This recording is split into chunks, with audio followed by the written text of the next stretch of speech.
pozdravljeni v novi epizodi PEFcasta. Tokrat sta naši gostji Valentina Umek in Anja Jernejčič. Obe sta bili študentki na Pedagoški fakulteti Univerze v Ljubljani na študijski smeri specialna in rehabilitacijska pedagogika. Danes bomo govorili o 3 temah.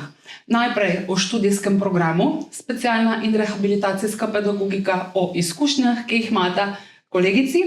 V drugem delu govorimo o nadarjenih. Ob tej priložnosti naj omenim, da bo Pedagoška fakulteta Univerze v Ljubljani Center za raziskovanje in spodbujanje nadarjenosti med 23. in 28. avgustom prihodnjega leta 2027 gostila svetovno konferenco o nadarjenih in talentiranih otrocih, ki bo potekala pod naslovom Talented Futures, Bridging the Creativity, Excellence and Global Perspectives. Več o konferenci pa boste lahko prebrali v opisu epizode v sami povezavi do konference. Ob tem še dodajam, da je pod avtorstvom profesorice dr. Mojce Juriševič nastala monografija z naslovom Izzivi, podpora študentom, ki zmorejo več in hočejo več, smernice Univerze v Ljubljani za izvajanje programa Odličnosti izziv. Prav tako si boste pa lahko več o tej monografiji prebrali v povezavi.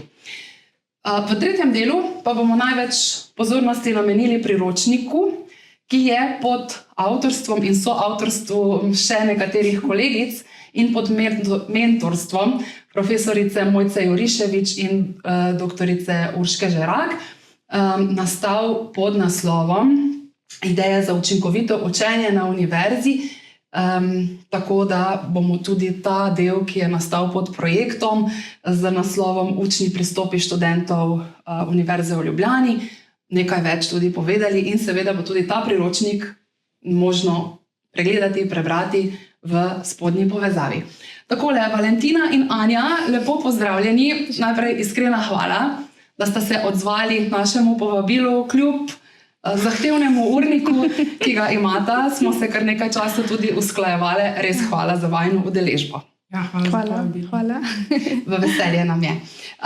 Torej, prvo vprašanje, da vam dam besedo po tem dolgem uvodu. Kakšna je bila vaša študijska izkušnja na Pedagoški fakulteti Univerze v Ljubljani? Super. Mislim, da potrebuje tudi to, da smo tukaj skupaj, tako da tudi zdaj, če poleg znanja, sem dobila tudi prijateljico za življenje. In tudi zdaj, ko smo že zaključili študije, se redno slišiva za osebne, pa tudi za take strokovne nasvete, pogovore in tako. Drugače pa ja, je zahteven študij, ne rečem, da ni, se moraš potruditi, ampak se da tudi zabavno peljati, če študij je naravnan strokovno, ampak hkrati tudi zelo praktično. Tako da je veliko prakse, veliko znanja dobiš, imaš tudi možnost, da tudi sam kaj raziščeš, narediš. Tako da jaz sem zadovoljna in bi šla še enkrat na ta študij, kljub izzivom, ki se lahko pojavijo. Ki so pri vsakem študiju prisotni, tako povsod v življenju. Tako, ampak se da. Tako da imam lepe spomine na fakulteto. Ja, jaz bi tukaj dodala, da je naš študij res kar kompleksen, prepleta se zelo veliko področji, kar je bil tudi eden od razlogov, zakaj je ta študij mene poklical. No? In je zaradi tega res zdaj težko, zato ker je tak pester nabor, ne more biti čisto vsaka stvar blizu. No? Tako da tako kot vsak študent, s katerim smo se kadarkoli pogovarjali, smo tudi mi imeli, da je kakšen teden, ki je bilo malo težje, ampak zdaj, ko pa že delamo, pa res vidimo, koliko smo v bistvu širok nabor nekih ne samo znanja, ampak tudi veščin pridobile. Recimo jaz, kot zdaj delam kot svetovalna delavka, res vidim tudi glede, komunikacije, kako sodelovati, se pogovarjati s starši, kako kolektiv motivirati. Res smo v bistvu tudi tako krovno pokrili celostno to področje, ne samo kako eno na eno z otrokom delati. In v bistvu to nam res, mislim, jaz res vidim, da je veliko lažji začetek, ker smo dobili tako dobro podporo in podlago na faksu. Tako da ja, jaz tudi, če bi še enkrat izbrala, kljub temu, da je bilo kdaj naporno. No? Ja. Smo imeli med študijem takšne trenutke in se jih potem spominjamo v bistvu kot trenutke, ki so nas marsikaj naučili. Zagotovo. Zakaj ste se odločili za študij specialne in rehabilitacijske pedagogike? Vi ste že nekaj omenili, morda bi še kaj dodali, ki je tičal ta razlog? Jaz sem v bistvu že od vedno rada delala z otroki, rada sem sodelovala tudi z ljudmi in ne vem, kar naravno mi je prišlo, kar avtomatsko, da želim pač nekaj v tej smeri nadaljevati. Od vedno mi je pa tudi učenje blizu, tako da sem vedela, da želim nekaj s tem. Tako da, ko sem gledala različne programe, ki jih pedagoška fakulteta nudi, se mi zdelo, da je specialno zame. In se je izkazalo, da je. Jaz sem pa tudi že iz vrtca vedela, da bi rada delala v šolstvu. Sicer se je pa z leti malo spremenilo, kaj bi poučevala, kaj bi delala v šolstvu. Moja mama je bila tudi učiteljica, tako da sem že v vrtcu rekla, da jaz bom tako kot moja mama in vse bom naredila kot ona. Potem pa ko se je bilo pa treba odločiti, pa sem sicer ni bila to, nekako nisem takrat še čutila, kot da je to najbolj jaz področje, ampak sem se želela malo izzvati in v bistvu sem zbrala pa specialno pedagogiko, ker res pokriva več mojih področji interesa. In tudi zato, ker se mi je zdelo, da kakšen vidik študija pa vseeno mogoče malo izven neke cone obdobja ali pa nekaj novega, tako da je bil to tudi previs, da sem se odločila za ta študij. Poleg tega vam verjetno ta študij daje tudi možnost raznolikosti izbire, kje želite delati, na katerih področjih, oziroma tako po vrtci, osnovne šole, srednje šole, šole s prilagojenim programom in tako dalje. Kaj pa vama je študij prinesel v smislu strokovnega razvoja, kariernega in morda tudi osebnostnega, poleg tega, da ste dobili prijateljico za življenje? Ja, to so se ravno v avtu pogovarjali, ko so se vozile sem. Veliko fleksibilnosti na strokovnem področju, pa hkrati tudi v osebnem življenju. Potem odgovornost, osebna odgovornost, zavedanje, da lahko vedno rastemo in da nikoli ni absolutno naše znanje in da pač se lahko izpopolnjujemo. To, kaj bi še kaj rekla? Mene recimo je bilo zelo všeč, kako so nam na faksu priučili zavedanje, da zdaj, ko imamo to vlogo specialnega pedagoga, ni samo neka naša odgovornost, da pač opravimo največ, kar lahko med svojo uro, ampak da v bistvu smo mi tudi zagovorniki pač teh učencev in otrok in posameznikov, s katerimi delamo, ker velikokrat sami ne morejo v taki meri ali pa nimajo tazga podpornega okolja, ki bi jim pač omogočalo, ki bi jih oni bolj podprli pa vodili. In to recimo jaz zdaj v delu res zelo čutim in pa čudim, da kdaj tudi, ko vem, da bi bilo lažje biti tiho pa narediti, pa bomo jutri rešvali, pač ne, se vstavim, slišim profesorico, ki nam je to rekla in to se mi zdi, to se mi je zelo, zelo pomembno, da smo na faksu tudi take stvari se pogovarjali izven samo, ja, to so skupine, s katerimi boste delali na tak način, to so strategije, ampak da smo v bistvu res neko, tako kot je rekla Anja, odgovornost in odnos do dela in do posameznikov, s katerimi delamo, ne glede na to, ali je to otrok, ki pač mu pomagamo, ali pa starš, ali pa strokovni delavci drugih zunanjih ustanov. Smo rekli, v bistvu, poleg tega, kar ste prej našteli, lahko tudi v zdravstvu se mi zaposlujemo, rehabilitacijski centri in pač res imamo veliko stika pa tudi s temi zunanjimi ustanovami.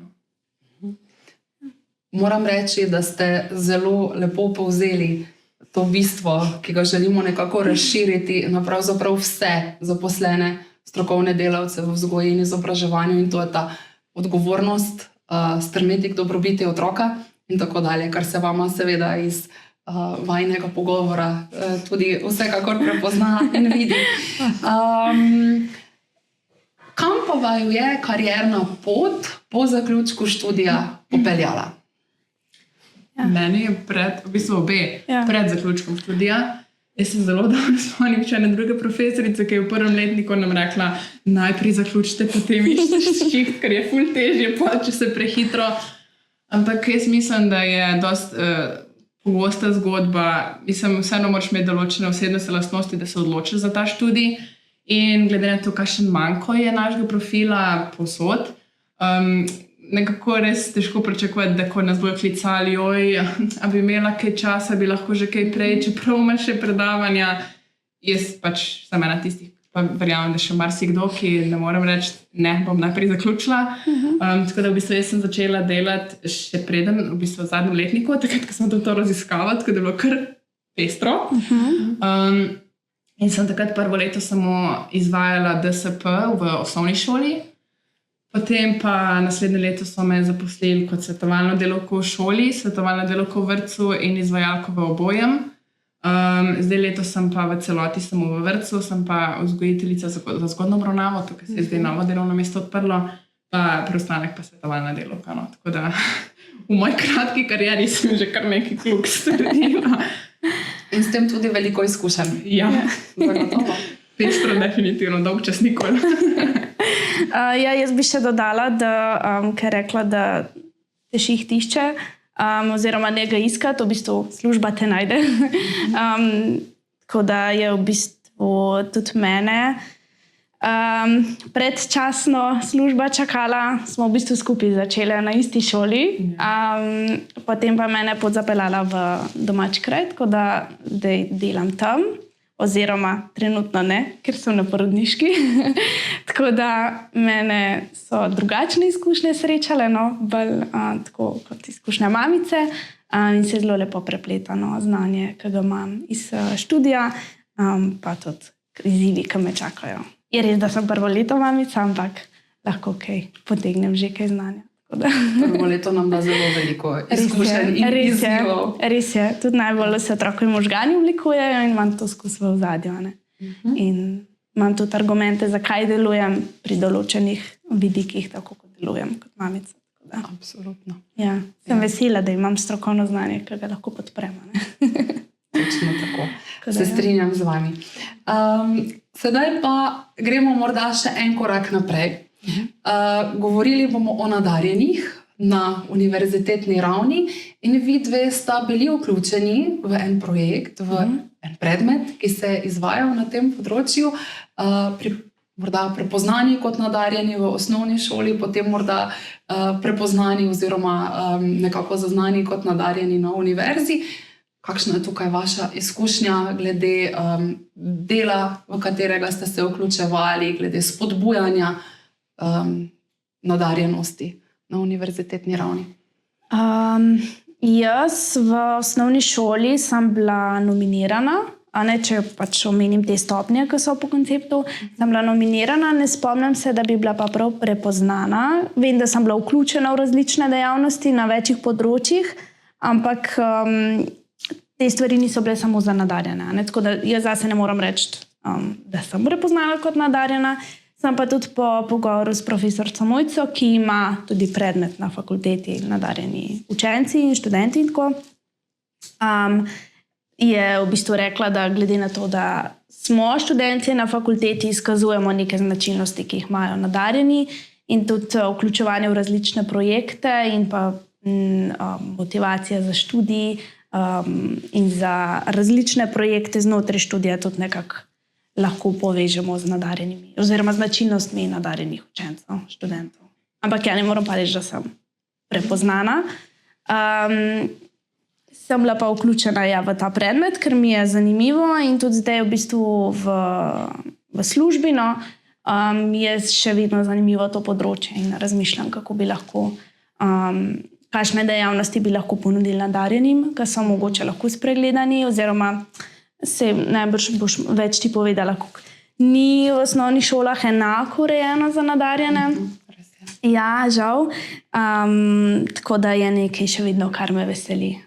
In glede na to, da ste študirali smer specialna in rehabilitacijska pedagogika, seveda obstajajo tudi dvojno izjemni otroci, ki so spregledani tu in tam, tako da je tudi na tem področju potrebno delati o tem, razmišljati o tem. Kakšna je pa nasplošno vaša izkušnja s tem projektom, z udeležbo?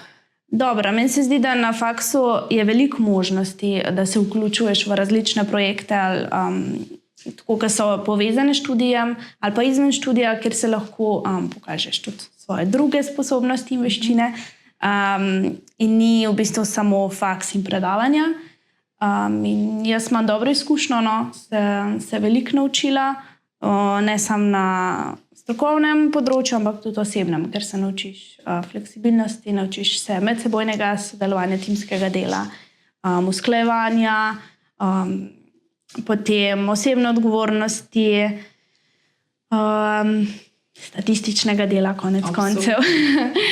Tako da je zanimiva. Imam lepe izkušnje, so bili izzivi, seveda, ne, ker nas je kar veliko soavtoric in se skupaj to uskladiti še službo in še z različnimi pestrimi urniki, ki jih imamo, je bilo izziv, ampak smo. Izziv, ki nam je dal veliko. Tako. Ja. Bi vi še kaj dodali? Ja, kot Janja omenila, imamo koncept, imamo smernice za delo z nadarjenimi in tako so določena priporočila, ampak imamo nekako problem, no, da nimamo nekih poenotenih, ki bi bilo, da bi recimo vse osnovne šole mogle po nekem sistemu delati. In zaradi tega res prihaja v praksi do velikih razlik v tem, kako se dela z nadarjenimi. Jaz sem ena tistih srečnic, ki sem hodila na šolo, kjer je bilo zelo dobro poskrbljeno za nadarjene. Jaz sem bila prepoznana in smo bili ful vključeni, res so nas spodbujali na različnih področjih, imeli smo tabore nadarjenih, imeli smo sobotne šole, kjer mi je bilo tudi všeč, da so bili v bistvu povabljeni vsi, ne sem tisti, ki smo bili prepoznani, vsak je lahko se vključil, da tudi ni bilo teh nekih razlikovanj. In potem je bil hladen tuš, ko sem prišla na srednjo šolo, vsa prepričana, da tu smo imeli vsi tako dobro izkušnjo in ful dober.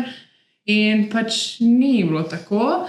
Zato na faksu v prvem letniku smo imeli splošni izbirni predmet, imeli smo jih 39 na izbiro, pa sem jaz zbrala nadarjeni učenci v osnovni šoli že takrat. In smo se prvo uro predstavljali in vsi smo povedali svoje izkušnje in od 35 študentov so samo 2 imela tako pozitivno izkušnjo, kako se je delalo. Ostali so tako, ja, so nas prepoznali, ampak pa se ne spomnim, da bi karkoli delali. Zato je tudi meni, kot Ena rekla, to eno področje, ki pač me nagovarja, ker tudi mi kot specialni pedagogi, to je vseeno tudi ena od skupin učencev, ki imajo neke vrste posebne potrebe. Ampak ja, no, nekako za vse druge smo bolj dorekli, kaj, kako, na kakšen način jih podpreti, za nadarjene pa ne toliko. Tako da jaz sem pa in v prvem letniku in v zaključnem, takrat, ko smo imeli to skupen, si to zbrala. In zato me je že zaradi osebnih razlogov zanimalo, pa tudi potem, da bom lahko podprla tudi, kot ste rekli, dvojno izjemne. Jaz bi tukaj glede izkušnje na faksu res, kot si rekla, velike priložnosti, ampak je razlika med osnovno šolo pa faksom glih ta, da v osnovni ali pa srednji je več neke zunanje spodbude, zunanjega, pa to pa ne bi šla na to tekmovanje, pa ta projekt imamo. Na faksu je pa zelo veliko na nas. Samo iniciativnost, pač sami se moramo tukaj pobrigati, da pogledamo, kaj se ponuja, kaj je iz teh področji, kjer smo recimo mi bili prepoznani, kaj od tega bi si želeli naprej razvijati in da se potem vključimo. Ker tle, ko smo najprej spovedali, recimo nismo, tukaj vseeno nam je bilo namignjeno za ta projekt in pač, ko smo rekli, da si želimo biti del tega, smo dobili zelo veliko podpore. Tako da podpora je, samo je malo več na tem, da v bistvu mi poiščemo, pridemo, povemo, da si želimo nekaj dodatnega. Je pa tle tudi treba, da sam pri sebi presodiš, če boš ob vseh drugih obveznostih, ki jih imaš, zmogel. Me verjetno, če ne bi tako, da bi bile res kolegice, pa bi vedele, da smo take odgovorne, da bomo svoj del naredile, bi mogoče tudi 2-krat, 3-krat, 4-krat razmislile, če imamo toliko prostora v urnikih in energije v rezervoarju. Ker je bilo vloženega kar veliko časa in veliko pogovorov smo imeli tudi same med sabo, kako bi lahko stvari izboljšale, kaj bi lahko naredile drugače, kaj bi naslednjič predlagale na sestanku z mentoricama. Tako da, ja, moraš se zavedati, da moraš tudi zelo veliko vložiti. To je zelo dobra popotnica za vse študente in bodoče študente. samo iniciativnost, pozanimati se, pokazati interes, Tako. ki ga potem In nekako vztrajati. razvijamo in Ja. točno to, Ja. vztrajati. Ja. Tudi to. In iz vse te vztrajnosti, ki ste jo pokazali, je nastal tudi en priročnik, ki ste Tako ga je. tudi prinesli s seboj. Ideja za učinkovito učenje na univerzi. Tako. Pri katerih delih sta vidvi kot avtorici pravzaprav sodelovali, bomo morda se sedaj v pogovoru osredotočili samo na tiste dele. Ja, ker nas je bilo res veliko, 7 nas je bilo, 8, 7. Ja. Smo si malo razdelili po področjih, ker je bila pokrita literatura, pokrite so bile ideje, tako da smo imeli mi področje učnih strategij, učne motivacije, učne samopodobe. Pa doživljena študija, ki je bil del raziskave, ni pa v idejah. Ja, Tako. samem priročniku. Potem pa Valentina je malo pri lektoriranju bila, ker ima čut za jezik, jaz sem pa oblikovno malo več vložila. Torej, morda se zdaj posvetimo temu priročniku, ki ste ga pripravili in na začetku vsebuje poglavje o učnih strategijah, na kratko, z vidika učnih strategij, kaj bi poudarili pri sami pripravi na učenje in pri učenju, kakšen nasvet bi morda iz tega dela dali študentom, bodočim študentom? Ja, smiselno je, da uporabljam čim več različnih učnih strategij. Najbolj pogosto je ponavljanje ali pa tiho branje, ki pa ni najbolj učinkovita. Je učinkovito ponavljanje za preprostejše naloge ali pa ne vem, na krajši časovni rok. Je pa smiselno, da bolj poglobljene učne strategije uporabljamo. Naprimer, organizacija učnega gradiva ali pa uravnavanje, ker nam to pomaga nekako priti do dolgotrajnejšega pa bolj poglobljenega znanja. Tako da moj nasvet bi bil, da čim več različnih, se pozanimati, kakšne učne strategije še so, poleg različnih vrst ponavljanj, pa tihega branja, in pač potem delati in razvijati in se na tak način učiti. In zagotovo so te strategije tudi predstavljene v samem zborniku, ki ste ga pripravili.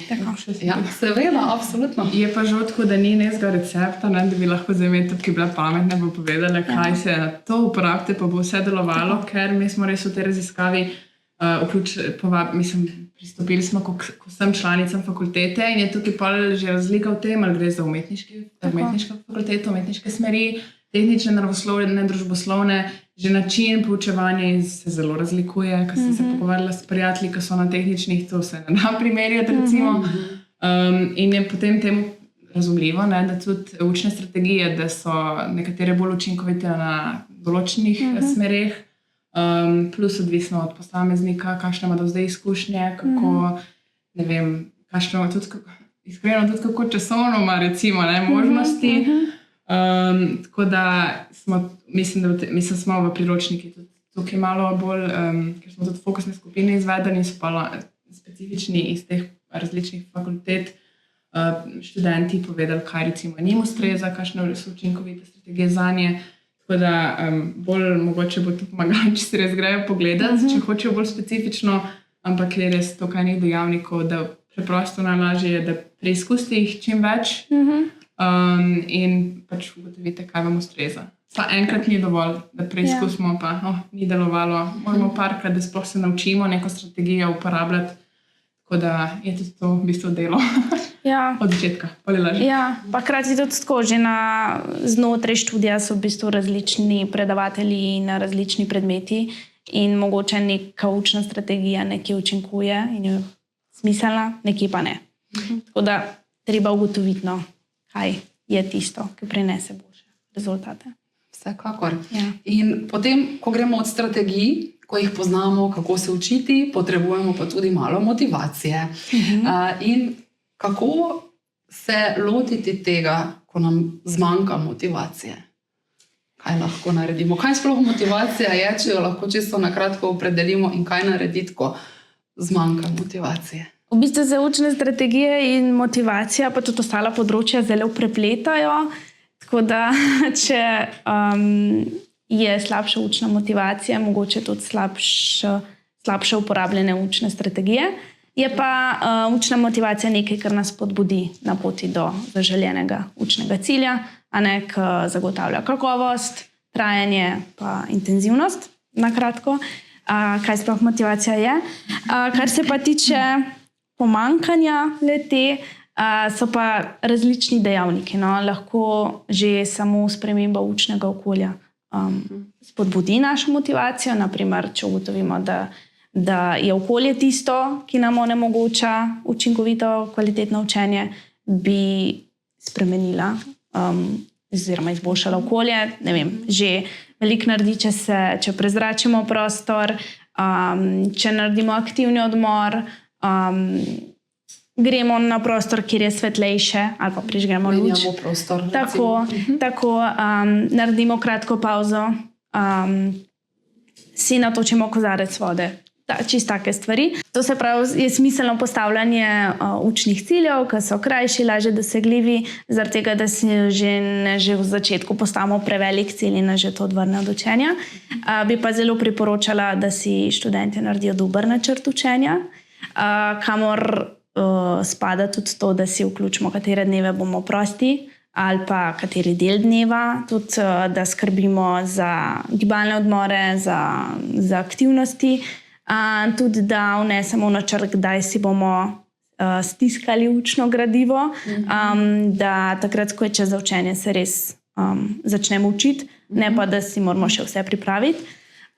To pa, da si razdeliš po poglavjih, po dnevih, potem, da si tisto vsebino, ki nas malo bolj zanima, da si prihranimo ali za nas začetek, da nas spodbudi, ali pa za konec, ker vemo, da bomo lažje se spravili, ker nas zanima. Za kakšne vsebine, ki so nam pa bolj v izziv, se bom tako izrazila, ker pač pridejo take vsebine, je pa smiselno, da se aktivno učimo. Tako da preoblikujemo gradivo, da ga probamo mogoče razložiti komu drugmu, ki ni na naši smeri, ali pa nekdo, ki se še ni začel učiti, pa res nič ne ve o tej temi, in je potem lažje. Ali pa učenje z vrstniki, zdaj tudi z orodjem umetne inteligence lahko, da ti pripravi vprašanje. Tako. Absolutno. Zdaj, ko ste izpostavili tudi to dejstvo učenja v parih, je tudi to nekaj, kar je zelo koristno. Sta se tudi kdaj posluževali tega? Jaz sem se doštem začela. Takrat, ko je bilo, mi smo res imeli kakšen teden tako eno za drugim in med izpitnim obdobjem in seminarski in tako, in ko smo vedeli, da je tako, da bo treba dodatna motivacija, smo si naredili game plan, kako bomo delali. To je načrt učenja, ki se po našem imenuje game plan. Ja, no, in potem smo si tako rečemo temu učne zmenke, study date, smo si organizirali, ker iskreno včasih je lažje, če se samo učiš, imaš občutek, joj, sem jaz to delam, tam se zunaj košarko igrajo, ko je meni težko. Če pa še nekdo drug zraven, pa se sploh ne rabimo pogovarjati. Včasih smo sem kakšen stavek si, kako pa ti to razumeš. Ampak že tu, da veš, zdaj vsi trpimo skupaj. Če se naučimo, moram tudi jaz zdaj delati. Tako da meni recimo, takrat, ko je nam je malo zagustilo, torej ko je šlo težje, smo se tako dogovorile. Pa pol tudi dogovorile, kaj bo potem, ko uspešno opravimo, ko je bila tudi dobra motivacija. Tako. Pa tudi smo si uračunali, kdaj se lahko pogovarjamo in kdaj se ne smemo. Ker drugače moraš biti samo discipliniran za vrstniško učenje. Ker drugače se lahko samo pogovarjaš. Ena stvar, ki se mi pri motivaciji res zdi pomembna, razumevanje, da pogosto motivacija pride med učenjem, ne pred učenjem. Tako. Da se je treba včasih pač tukaj res plan, se ga držati, tudi če mislimo, da ne bo, ko padnemo noter, potem stvar steče in je škoda zapravljati dni, ure, kakorkoli čakati, da bom pa zdaj le imel prijelo, tako da začnemo, pa pride potem. Ja, ta misel je dostkrat se meni pojavila boljš vsaj neki, kakor pa nič. In potem se učiš več kot 5 minut in ti steče.